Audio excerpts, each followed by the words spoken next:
Ya saat itu kalau nggak di stop, terakhir itu sebenarnya saya sudah di ACC sama perbankan itu 150 miliar. Jadi dari 250 itu tambah lagi 150-an kan seperti itu. Jadi sudah menjadi 400 sebenarnya.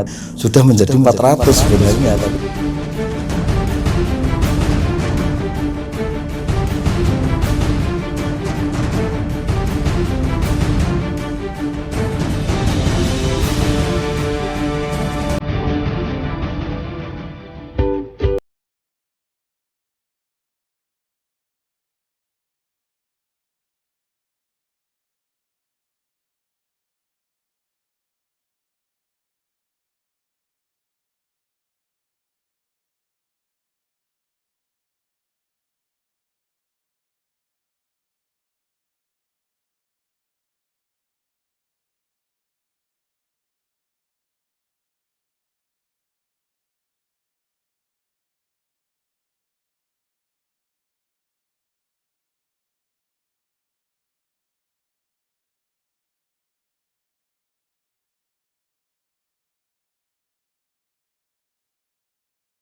Assalamualaikum warahmatullahi wabarakatuh. Di sini saya sebagai owner PT Kraton Agri Nusantara dalam hal ini akan memberikan sebuah rangkaian kegiatan-kegiatan yang dilakukan oleh PT Kraton Agri Nusantara dan tim yang meliputi dari hulu sampai ke hilir. Dalam hal ini adalah proses penanaman bawang merah dan nanti juga mungkin padi juga, jagung juga ya. Jadi di sini akan memberikan lebih luas mengenai bagaimana strategi ke depan, dan saat ini dimulai dengan adanya COVID-19 ini tetap PT Kraton Agri Nusantara memberikan yang terbaik untuk pertanian Indonesia. Dan dalam hal ini kita akan menyuguhkan kepada petani Indonesia bahwa PT Kraton Agri Nusantara selalu inovasi, yaitu meliputi gimana teknologi budidaya tanaman sehingga tingkat keberhasilannya tinggi. Dalam hal ini kita bisa lihat ya, jadi di sini ada pengolahan lahan untuk bawang merah ini. Jadi sudah diolah. Kemudian nanti di sana ada yang sudah melakukan kegiatan penaburan termasuk pupuk kandang sebagai modifikasi penggunaan organik dan nanti kimia ya. Jadi ini adalah penanaman bukan semata kimia saja, jadi pakai organik yaitu pupuk kandang. Kemudian di sini sudah ada tanaman yang sudah umur seminggu ya, umur seminggu ini. Dalam hal ini kita bagaimana perawatan yang baik sehingga nanti tingkat keberhasilannya tinggi. Kemudian di sini ditunjang juga dengan penggunaan nutrisi-nutrisi ya, nutrisi-nutrisi yang memang sudah disediakan oleh PT Kraton Agri Nusantara dan juga nanti kerjasama dengan produsen untuk pestisidanya seperti itu ya. Jadi nanti ada beberapa teknik ya, gimana cara bercocok tanam, kemudian gimana pengendalian hama dan penyakit, kemudian gimana nutrisinya, sehingga hasil akhir yang didapat ini adalah sebagai percontohan petani Indonesia mendapatkan hasil yang sebanyak-banyaknya, petani sejahtera. Ini adalah simbol dari visi PT Kraton Agri Nusantara. Jadi PT Kraton Agri Nusantara pada saat ini melakukan terobosan baru, revolusi, melakukan perubahan-perubahan ya, terutama di tingkat lahan, di tingkat lapangan sampai nanti di tingkat pabrikan ya. Jadi di sini PT Kraton Agri Nusantara berinovasi, yang dulunya toko pertanian biasa sekarang menjadi supermarket, dan ini meliputi di beberapa daerah. Karena apa? Ini adalah bagian dari kebutuhan petani. Dulunya petani hanya dilayani saja, tidak tahu produk itu apa saja. Kemudian dengan berinovasi menjadi supermarket, petani lebih leluasa untuk memilih. Petani memilih dan lebih memaksimalkan sesuai dengan kebutuhan, sehingga petani akan maju dan maju terus, sehingga Indonesia tidak kekurangan pangan, tidak sampai impor, bisa menyediakan bahan makanan dari dalam negeri sendiri, sehingga kebutuhan-kebutuhan tercukupi. Mungkin itu saja ya yang bisa sampaikan, nanti lanjut dengan kegiatan-kegiatan tim lapangan.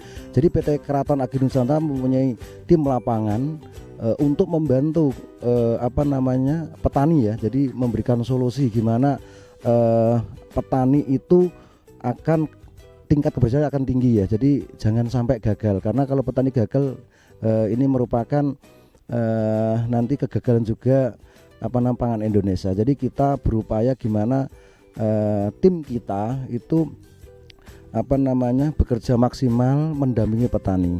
Mungkin itu yang bisa saya sampaikan, nanti berlanjut dengan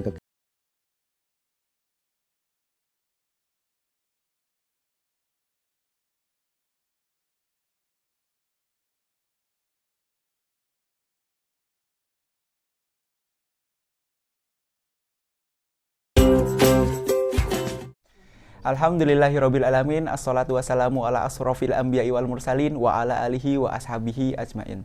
Rabbi shrahli sadri wa yassirli amri wahlul 'uqdatam min lisani yafqahu qawli.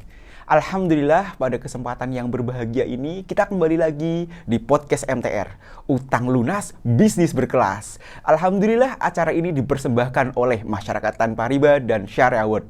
Alhamdulillah, pada kesempatan yang sangat luar biasa, kita ada kedatangan tamu yang luar biasa juga. Beliau adalah pengusaha dari Ponorogo. Beliau hadir di Masyarakat Tanpa Riba dan kita akan belajar kepada beliau. Belajar bagaimana?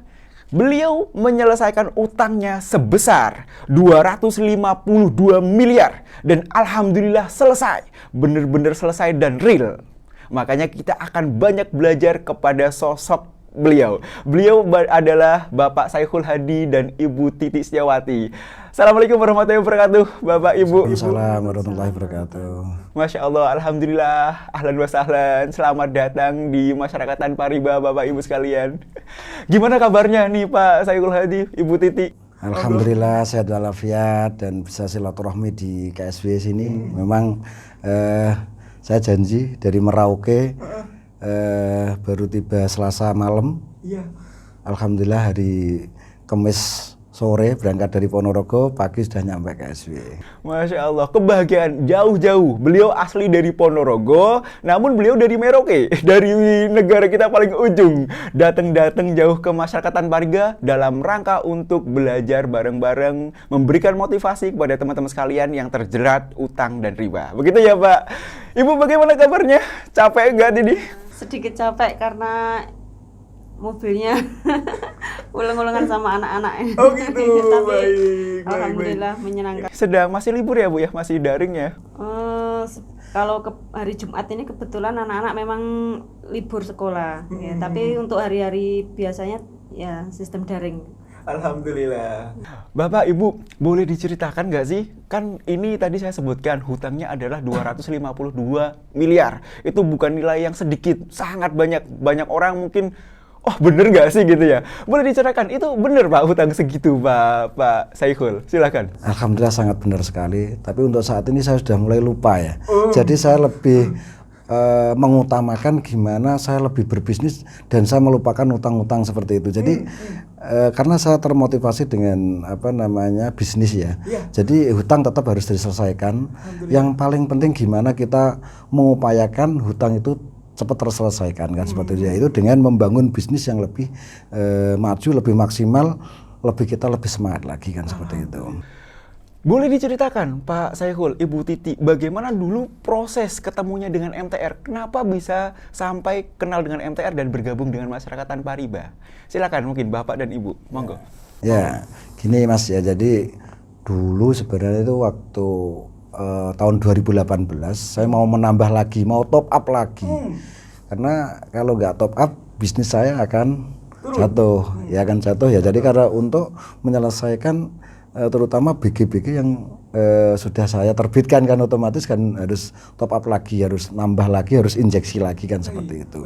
Saat itu singkat cerita saya punya sahabat karib namanya Pak Haji Thohir Fauzi yang punya German Hasbi, yaitu datang ke kantor saya, jangan nambah lagi kan seperti itu ya. Saya dikasih 3 poin saat itu ya. Jadi hentikan hutang kan seperti itu, hentikan hutangnya, kemudian bangun silaturahmi, kemudian seperti itu ya, bangun silaturahmi, kemudian berdakwah kan, itu 3 poin yang waktu itu dikasihkan Ustadz sama saya. Ada 3 poin yang diambil ketika pertama kali belajar di MTR. 1 adalah stop utang, kedua adalah silaturahim, ketiga adalah berdakwah. Baik, Pak, boleh diceritakan proses penyelesaian utang dari awal sampai akhir itu berapa lama, Pak Saikhul? Silakan. Ya alhamdulillah kalau nggak salah itu selama 1 tahun ya. Jadi kita lebih maksimal. Jadi karena saya punya tim, punya manajemen, jadi saya bagi masing-masing seperti itu. Jadi ada yang ngurusi secara administrasi, ngurusi hutang, ada yang di lapangan itu gimana creating demand, menciptakan permintaan di bawah agar kita itu bisnisnya lancar. Kemudian saya termasuk membangun konsep, jadi saya bagi masing-masing yang sesuai itu, yang disesuaikan arahan Ustadz kan seperti itu. Saya kembalikan lagi ya, jadi ini kembali lagi gimana saya ketemu MTR, ini termasuk salah satu, ini juga dorongan dari istri juga waktu itu ya. Jadi pada saat itu saya dikasih buku merah ya waktu itu, tapi nggak saya baca kan seperti itu. Saat saya di Bogor itu belum saya baca. Kemudian ini istri mungkin bisa menceritakan ya. Jadi kejadian di rumah tangga seperti itu kan sangat sensitif ya.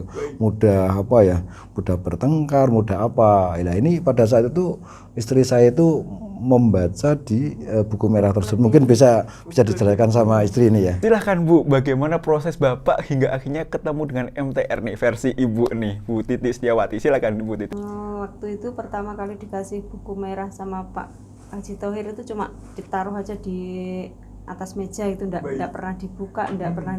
Saya juga akhirnya penasaran, ini buku merah apa ya isinya, kok apa semuanya kok mirip dengan yang kita alami. Akhirnya kan satu persatu saya foto, saya kirim ke Bapak. Ya.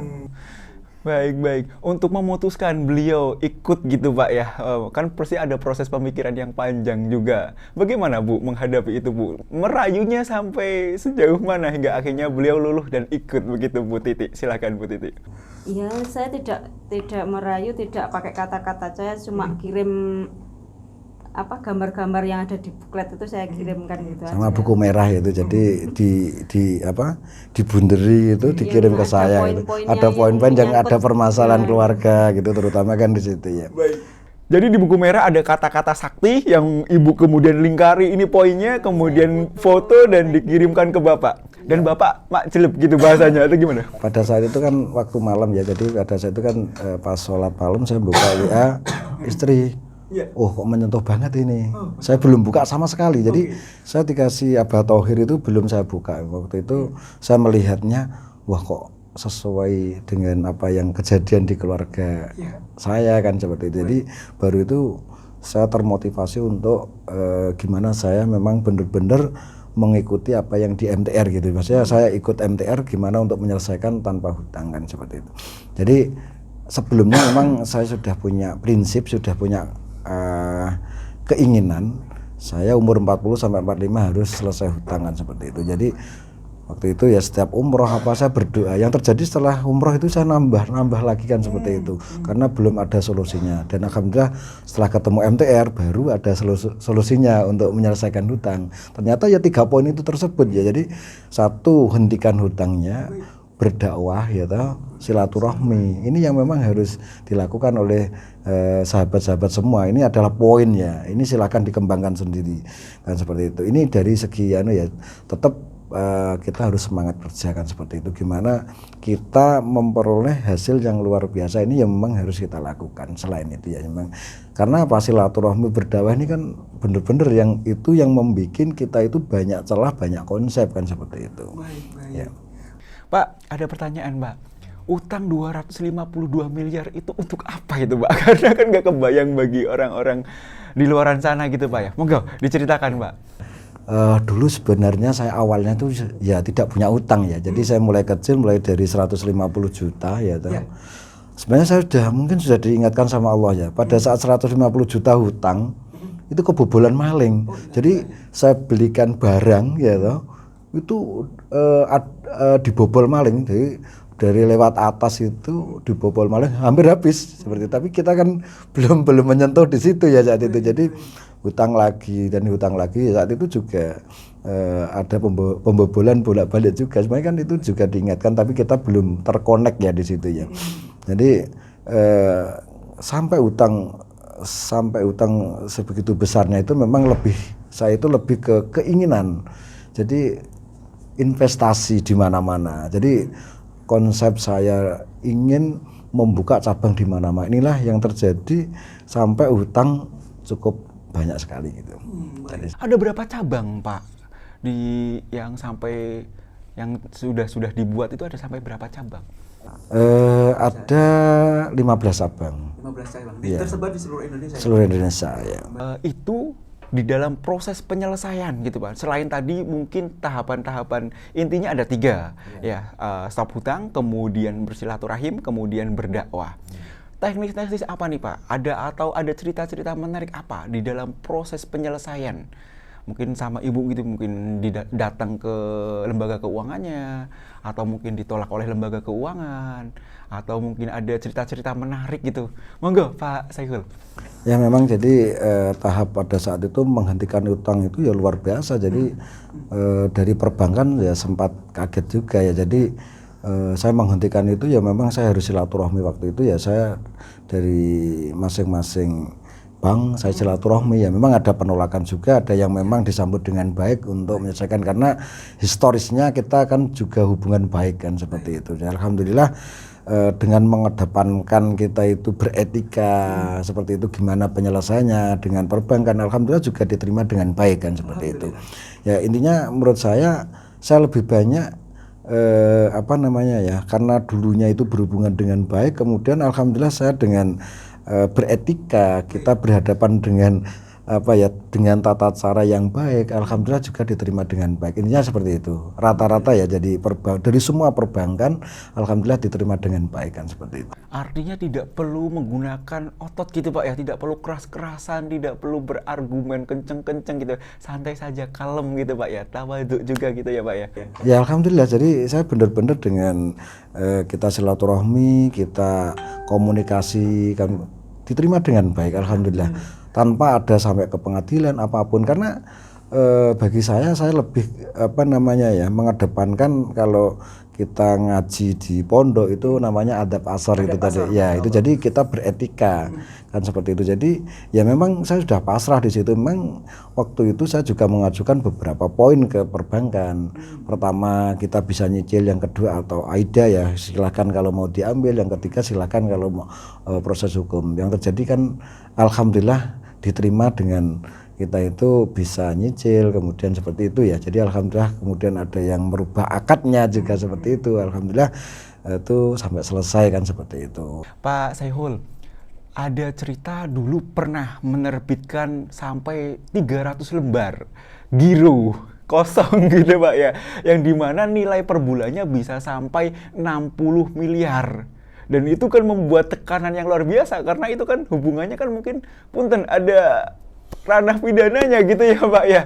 Monggo diceritakan Pak tekanan itu Pak. Ya alhamdulillah, jadi karena saya hubungan dengan produsen itu baik, dengan supplier itu baik. Jadi waktu itu ya memang apa yang diajarkan sama Ustadz, silaturahmi dan komunikasi kan itu. Jadi saya mengomunikasikan bahwa BG yang saya terbitkan ini saya minta mundur, minta waktu untuk saya selesaikan. Jadi ya memang untuk menyelesaikan bukan jangka waktu 1-2 bulan, memang ada yang juga 6 bulan sampai 1 tahun juga, sesuai dengan kapasitas bisnis saya seperti itu. Jadi BG yang sudah saya kasihkan ke supplier, ke produsen itu ya saya minta waktu kan gitu. Alhamdulillah hampir semuanya itu menerima kan seperti itu. Karena kalau bisnis awalnya kita baik, kita bangun dengan baik, ya hasil akhirnya kita juga diterima dengan baik. Catatan saya nih Pak, kalau Bapak dulu mungkin sebelum bergabung di MTR, Bapak kan selalu top up terus, apalagi dengan menerbitkan BG tadi yang nilainya 60 miliar. Ada bisikan-bisikan top up lagi dari tadinya 252 miliar bisa top up lagi 100 miliar lagi, 100 miliar lagi, bisa sampai 400 miliar ya Pak ya. Gimana itu Pak? Ya saat itu kalau nggak di stop, terakhir itu sebenarnya sudah di ACC sama perbankan itu 150 miliar. Jadi dari 250 itu tambah lagi 150-an kan seperti itu. Jadi sudah menjadi 400 sebenarnya, tapi karena atas pertolongan Allah, atas lantaran Pak Haji Thohir tersebut, saya nggak jadi nambah kan seperti itu. Jadi alhamdulillah kan di situ. Jadi ternyata menyelesaikan masalah dengan masalah kan seperti itu. Baik. Dulu berpikir bahwasanya ini harus di top up lagi 150 miliar, tapi tidak dengan top up 150 miliar, tapi selesai dan alhamdulillah sekarang bisnisnya masih running well ya Pak ya, masih bagus. Sampai saat ini alhamdulillah ternyata bisa inovasi, bisa membuat hal yang baru yang sebelumnya belum saya lakukan kan seperti itu. Ternyata dengan perubahan-perubahan tersebut itu luar biasa untuk peningkatan omset, peningkatan terutama margin ya memang di situ. Alhamdulillah. Bu, before and after-nya Bapak nih Bu, sebelum beliau bergabung ke MTR, kemudian setelah gabung ke MTR, apa nih Pak, Bu, yang merasa, Bapak semakin apa, atau tambah bagaimana, atau bagaimana? Silakan Bu Titi. Setelah gabung MTR, tambah soleh gitu. Alhamdulillah. Pak, banyak opini dari masyarakat yang mengatakan bahwasanya kan ketika mau bangun bisnis ya, mau bangun pabrik, kan berarti harus menggunakan modal yang besar. Karena kan ini bukan sekedar toko kecil atau toko yang nilainya ratusan juta, tapi kalau membangun pabrik kan miliaran. Dan Bapak membuktikan bahwasanya tidak dengan modal yang besar, tapi menggunakan modal yang ada dan bisa menghasilkan pabrik yang dalam 1 jam hasilnya bisa menghasilkan pupuk organik ya Pak ya? Pupuk kimia. Pupuk kimia sebesar 1 jam itu 110 ton ya? Atau 1 ton?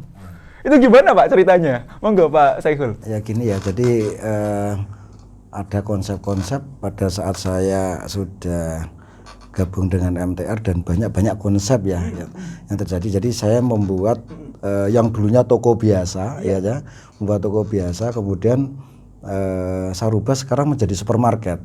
Jadi mungkin ini adalah toko pertanian satu-satunya di Indonesia yang belum ada, yang saya punyai, yang saya miliki ya ini. Jadi supermarket pertanian. Jadi seperti itu. Jadi ini luar biasa, setelah saya evaluasi ternyata dari bulan ke bulan ini omsetnya cukup luar biasa, sampai 100% kan.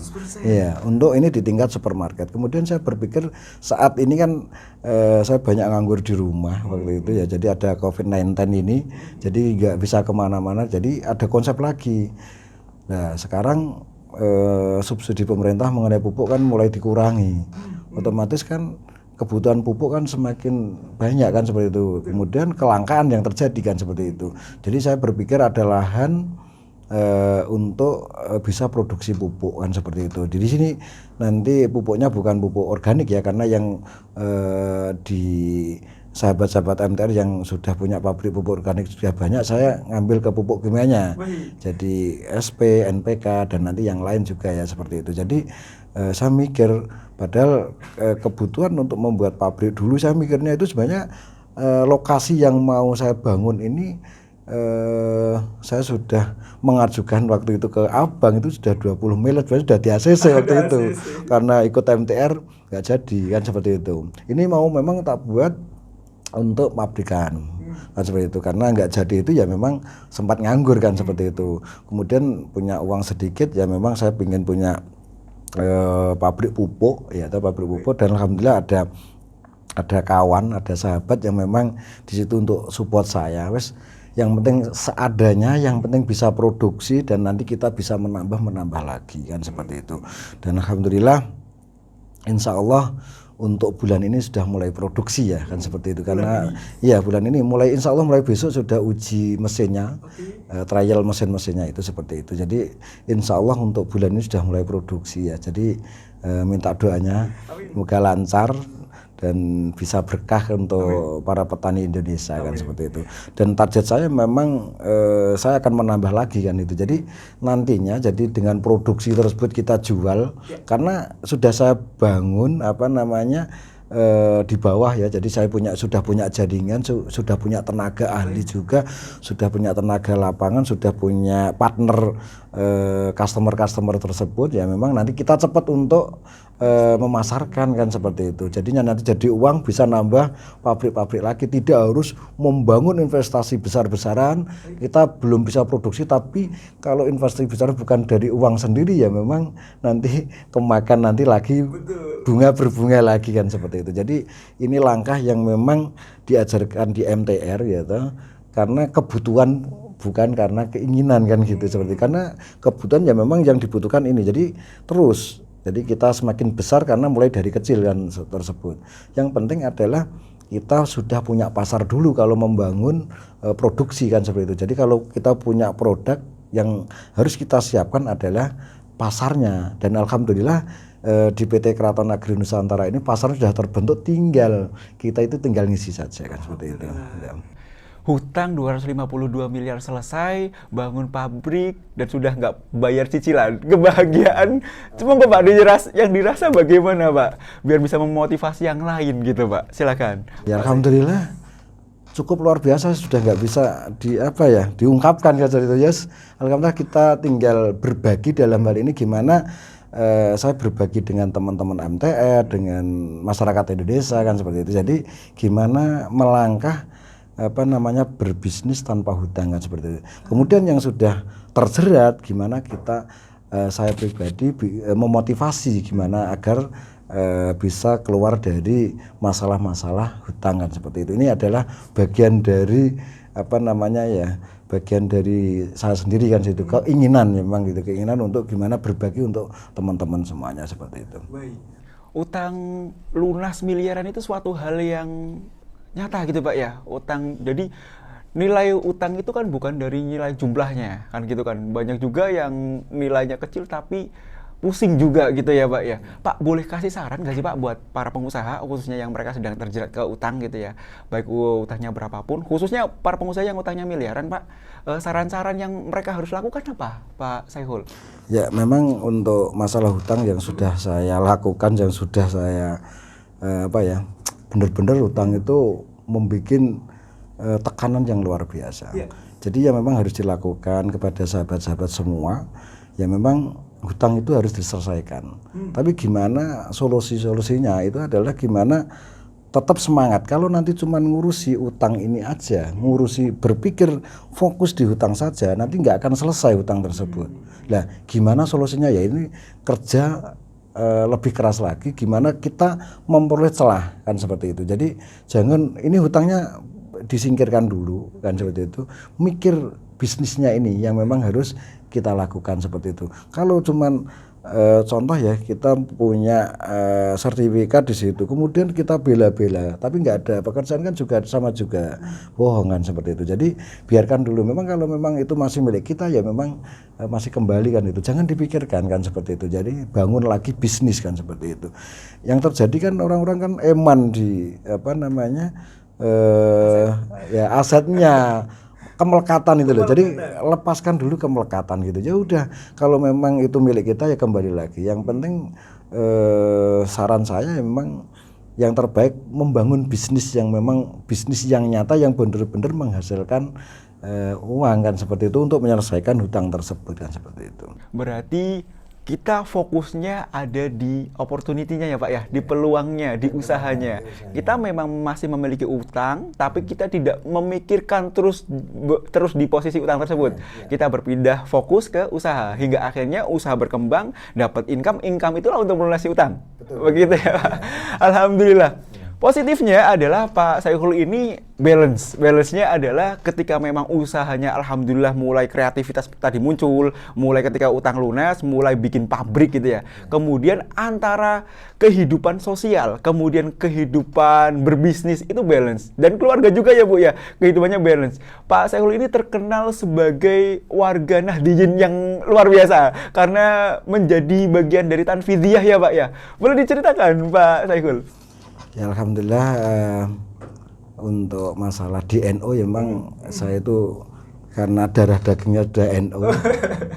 Saya untuk di sosialnya ke kepengurusan Nahdlatul Ulama, jadi di PCNU Ponorogo saya saat ini jadi bendara. Alhamdulillah. Jadi lewat sosialnya, lewat seperti itu biar nanti kita itu dekat dengan Pak Yai kan, para Yai ya. Jadi kan kalau ada salah-salah ada yang benarkan kan itu. Ada yang ingatkan kan, ada yang lurusin betul ya itu. Amin. Biasanya sampai ini Pak, kan biasanya kegiatan-kegiatan sosial itu kan kalau ada kegiatan sosialnya biasanya sosialnya yang tinggi itu ya, dan dia ketika dia kegiatan sosial, kegiatan bisnisnya terabaikan, terbengkalai. Apalagi nanti kegiatan keluarga terbengkalai lagi gitu. Untuk waktu untuk keluarga nggak ada. Apalagi kalau misalkan kita kegiatan bisnis, sosialnya terbengkalai, keluarga apalagi. Bagaimana untuk membalancekan gitu Pak, untuk seimbang antara sosial, kemudian keluarga dan bisnis Pak?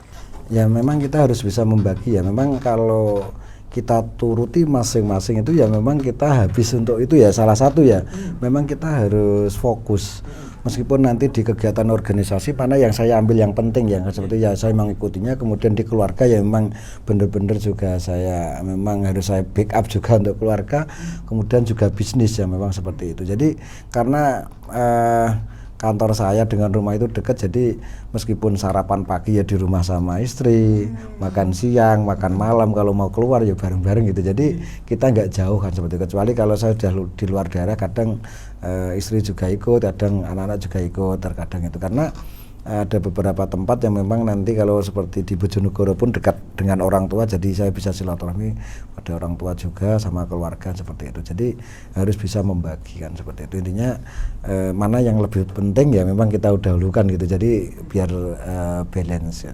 Baik. Alhamdulillah Pak, kita kalau ngobrol sama Bapak sama Ibu ini nggak akan pernah selesai karena banyak sekali ilmu yang bisa kita ambil, kita mau ambil hikmahnya dari pembelajaran Bapak dan Ibu.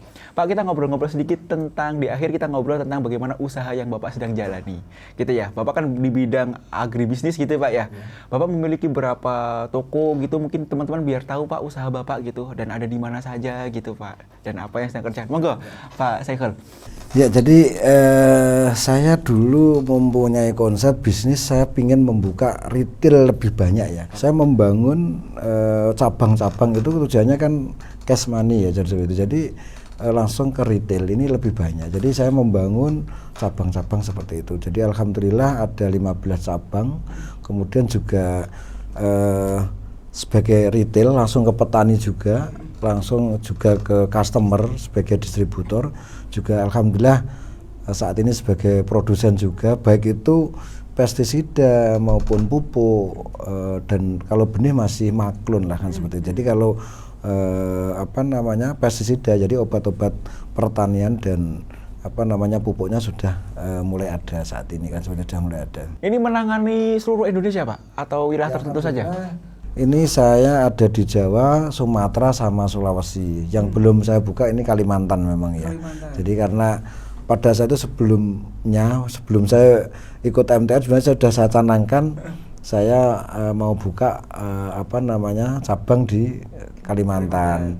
Kemudian setelah saya mengikuti MTR ini belum terbentuk. Insya Allah nanti kalau sudah ini berjalan produk-produk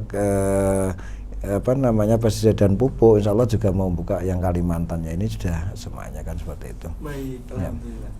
Bapak, Ibu tadi di awal ngobrol tentang bagaimana awal mula kenal dengan masyarakat tanpa riba, wasilahnya adalah buku merah MTR gitu Pak ya. Buku merah MTR ini adalah awal mula gerbang penyelesaian utang 252 miliar. Pak, boleh cerita sedikit, apa sih Pak yang mengena di dalam buku merah MTR ini Pak? Monggo, silakan. Ya jadi buku merah bener-bener mengena banget ke kita itu. Jadi apa yang kita lakukan yang terjadi itu memang ada di buku merah kan seperti itu. Jadi ternyata solusinya juga yang nanti juga ada di buku merah juga kan seperti itu. Apabila kita mau berpikir kan seperti itu. Jadi bener-bener contohnya memberikan kepastian dengan ketidakpastian. Ya saat itu ya memang saya benar. Saya itu tiap bulan itu mengeluarkan bunga bank, kemudian yang terjadi kita belum tentu kita mendapatkan segitu kan, seperti itu. Yang memang terjadi ya.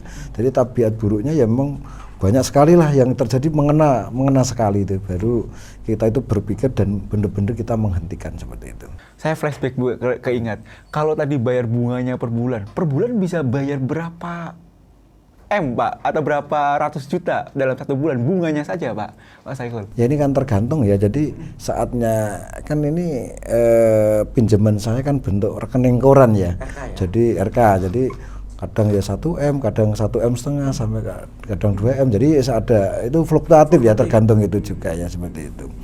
Masya Allah. Ya. Tapi alhamdulillah selesai, benar-benar selesai Pak. Alhamdulillah. Masya Allah. Baik. Tentang bagaimana usaha pupuknya gitu, kemudian usaha swalayan pertanian pertama kali di Indonesia Pak mungkin. Ya, yang belum ada ini, yang belum dilakukan oleh orang lain kan. Belum dilakukan orang lain dan Bapak sudah melakukannya. Sudah. Karena itu akibat dari bebas utang. Ya, jadi saya bentuk supermarket swalayan memang sudah tersistem ya.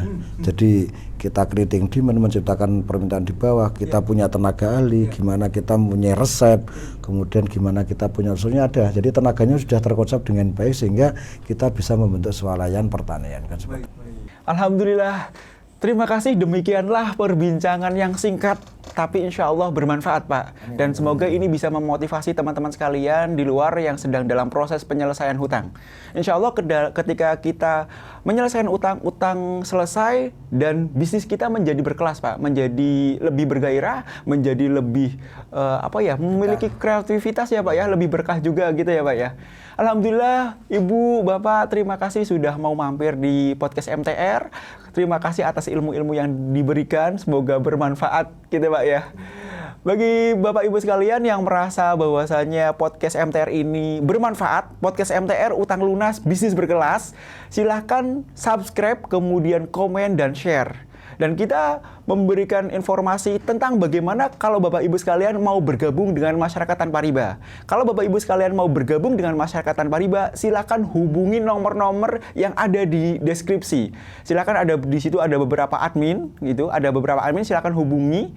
Kemudian nanti akan bisa tersambung dengan tim masyarakat tanpa riba. Kemudian bisa juga bertemu dengan pegiat-pegiat di masyarakat tanpa riba di seluruh daerah di kota besar di Indonesia.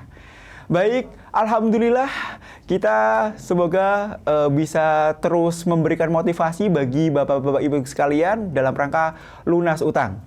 Kita baca istighfar 3 kali Bapak Ibu. Astagfirullahaladzim, astagfirullahaladzim. Baca alhamdulillah 3 kali. Alhamdulillahirabbil alamin, alhamdulillahirabbil alamin, alhamdulillahirabbil alamin. Baca doa kafaratul majlis. Subhanallah hamdika asyhadu alla ilaha illa anta astaghfiruka wa atubu ilaik. Terima kasih Bapak Ibu sekalian. Wallahul muwaffiq ila aqwamit thoriq. Assalamualaikum warahmatullahi wabarakatuh.